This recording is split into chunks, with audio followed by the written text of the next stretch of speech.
In this video, I'm going to be showing you exactly how to find the perfect controller settings for Fortnite within Chapter 4 Season 3. So basically, I'm going to be covering common mistakes and giving you secret tips that will allow you to find the perfect settings. So let's get straight into the video.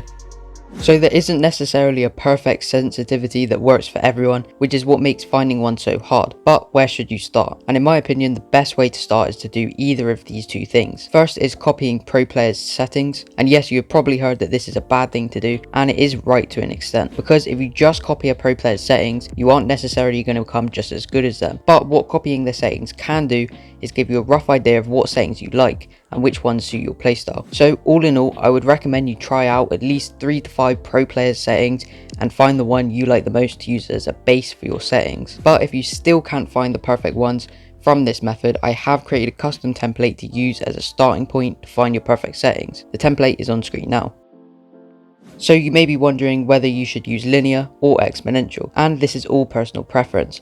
It's commonly known that using linear will allow a fast and flicky playstyle that will usually help when building and editing, whereas exponential is more controlled and allows for a smooth and precise playstyle that usually makes your aim a lot better. But you want to test out both of them, and to do this you just want to play creative maps that involve fighting other players, and try to use both linear and exponential, and you will most likely prefer one over the other immediately. But if you don't worry, because you can just carry on practicing with both of them and you will eventually find one that you play better with. So the next thing that I want to mention is your dead zones. This is basically how responsive your controller sticks are when you touch or move them. For example, if you have a low dead zone and touch the stick, it will hardly move your character, whereas if you have a high dead zone and touch your stick, it will move your character a lot more. It's always best to have a low dead zone because it makes the game more responsive, but it can lead to stick drift, so I would recommend starting on around 5 to 8% dead zones and keep hiring it until you don't get stick drift anymore. So after you have found your base for your settings, your dead zones, and you have found out whether you prefer exponential or linear,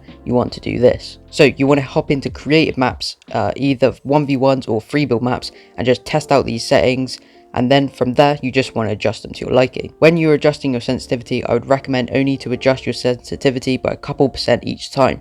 Otherwise it will make it a lot harder to find the perfect one. And after a few times of adjusting, you should find that you're starting to find the settings that work for you. And obviously if your settings are too fast or if you're messing up a lot, then it's probably best to lower your sensitivity. But if it does feel that you're feeling slow and inconsistent with your builds and edits, then it should be best to higher your sensitivity.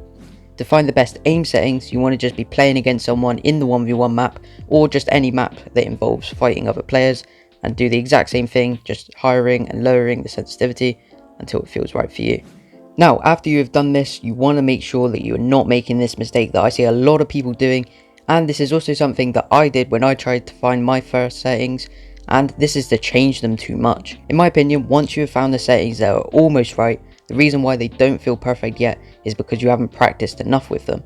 When you start to practice with certain sensitivities and don't change it, you'll start to get muscle memory from using the sensitivity, which will in turn make those settings feel better for you. So after you have found good settings, just practice with them and don't change them, and you should find that they start to feel a lot better for you over time. So the next thing that I want to talk about is in your binds, and this is your edit button and your confirm button. When you find your controller binds, you can honestly just keep them at default, which is what I do, but don't keep these two binds at default unless you play claw. This is because you have to take your finger off the joystick to click edit or confirm. This takes longer and also means you can't move whilst you click these buttons. To fix this, you want to have your edit button on your left stick if you don't play claw. I would also recommend putting your reset button on one of your bumpers if you don't use the auto reset, which I would turn on along with your edit on release, which makes the game a lot easier, especially when you're new to the game or if you're just struggling with editing in general. So the next thing that I want to talk about is your binds. If you want an in-depth video on binds, then let me know in the comments, but if you want to know what binds I use, or if you just want to watch some of my gameplay, then check out this video or any other video that I post on this channel, as I upload videos like that one regularly.